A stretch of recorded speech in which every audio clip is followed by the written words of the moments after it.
and I will say that, welcome back after a long weekend. Joining us now is Eileen Ordway with an update from the library. I'm so grateful that you've invited me to be here. Well, thank you so much for coming, Eileen. Well, we have a couple of things going on right now. We're doing a holiday bonanza. Oh shoot, now they're boutique. Blowout. A pop-up, yes. Blowout, a blowout. pop-out. Yeah, holiday bonanza blowout. Everything applies. Now I'm in trouble. Everything applies.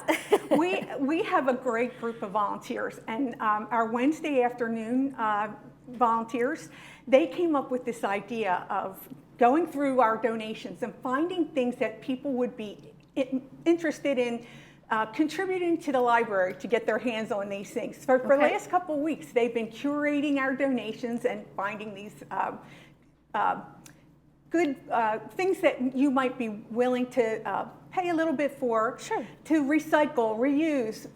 You know, those are the buzzwords now, to not to just throw everything in the trash. Right. So they have a setup where they're offering these things, and we actually even have a woman who volunteers who at one point in her life was a professional gift wrapper. So if you come in for the next 3 Wednesday afternoons, we'll have a couple of tables full of these exciting items, and if you want them gift wrapped, they'll be happy to do that for you. So we're looking forward to having people come in and see what a great library we have, and see if they can find anything. It is a great library. Yes. I paid it a visit. I was taken back. Yeah. I was kind of like speechless. Like, I know. This is amazing. Right. Yeah. The first time when I moved here, I had to go in, and I thought, oh, it'll just be like, you know, paper bags and. Right. But no, it's awesome. It's almost like a private Barnes and Noble. Yes. Yes. It kind of felt like that. Yes. I love how people would just go in there and read or do some work or Yes. just kind of hang out. Yeah. Our reading area is extremely popular. And we have newspapers, magazines, you know, books. You name it. And puzzles? Puzzles are hugely popular, yes. To take out and to do there at the library. Right. So, you need donations, right? We do. Tell us what happened. Give us a little bit of the history. What happened last year and why we're encouraging people to donate some gently used books and puzzles. You know, people bring in things that they don't want anymore. We have several people who they can't wait to get their hands on the newest book. So they'll go and buy it, they'll read it, but they don't want it hanging around their house, and they'll give it to us. Some things are old, some are ancient, but we used to have, our back room has shelves, and they would fill up, and we had people from Saddleback College, their library, who would come and pick them up from us, and they would get them off our hands. Well, with COVID, you know, a lot of things changed, but we had put shelves out on our patio so that during COVID, when we were closed, people could get something to read. Because most of us are like, oh my God, what are we going to do? Okay. So these outdoor shelves are extremely popular. I mean, people will come up, they'll go past on their walks. They don't come into the library, they go to those shelves, and then they'll walk away with something or without, but they check almost every day. At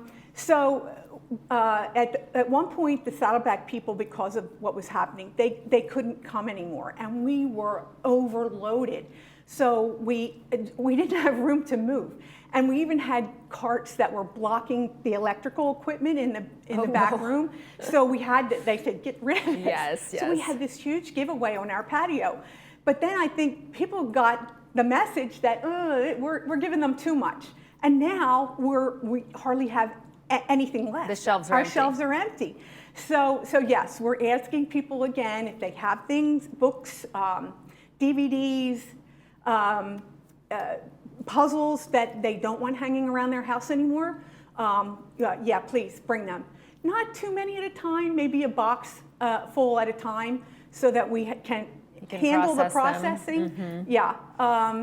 We do use the donations in our library. If any paperback or puzzle that's in half decent shape, they go out for people to take out. If they get to a point where they're too beat up, we'll put them out on the patio and someone will take them. Okay. The hardbacks, we check what we have on stock in our catalog, and we will add things that aren't there. We'll replace things if they're in better shape than what's on the shelves. And if we have really good donations, we'll ask for, you know, a little donation to take these basically brand new books. Okay. Some people don't want to check things out because they don't have to worry about when it comes back. Right. So they're willing to pay a little bit to like rent, or they keep it. So yeah, we're happy to have donations. Either way, that Again. probably, over time, probably gets recycled, which is your model. A lot of them come back. What is it? Reduce, yes. reuse, recycle? Or Yes. something to that effect? Yes. Well, So, you have a very fun event coming up. Brett Halsey. Yes. He is a longtime Village resident.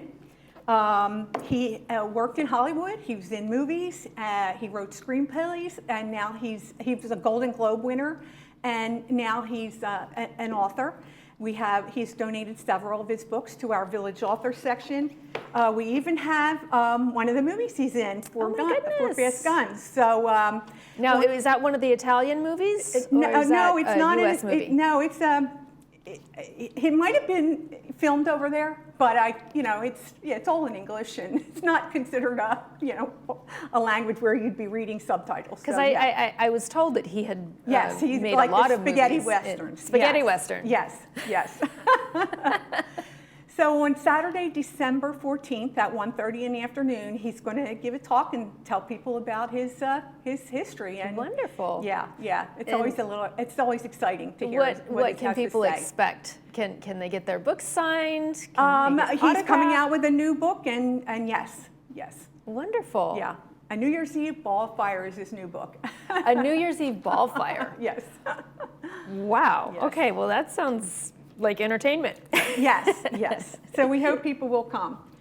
So for some of those people who haven't visited the library, what would incentivize folks to stop by? One thing, we recently, maybe in the last year, the Korean Association has donated 3 daily newspapers in Korean. Fabulous. So we have several people that come in every day to read that. Oh, that's great. And also we buy every month, we purchase 40 to 45 brand new books. And we have a section right inside the front door with every book that we've gotten in the last 5 months that's not checked out right at that moment. So you can get the newest books if you come to our library. It's not just ancient old things. We continue to upgrade our selection. Yes. That's really good information. Oh, Eileen, it's been a pleasure. Thank you so much for coming by and for all these wonderful updates and folks. One little segue. You'll see this in the next segment, and this will be at our library shortly. Oh, my goodness. Okay, so is that 2024? Yes, 2024 Village Stories. Yes. Oh, we that's have great. prior year books also in our Village Authors section. I think I need to read that just to catch up with everybody else who's here. Okay, folks, like I was going to say, bring your box of donations for Eileen so she can put those on the shelf. Eileen, thank you so much for joining us today. You are watching This Day on Village TV. Coming up next, Pub Club. Stay tuned.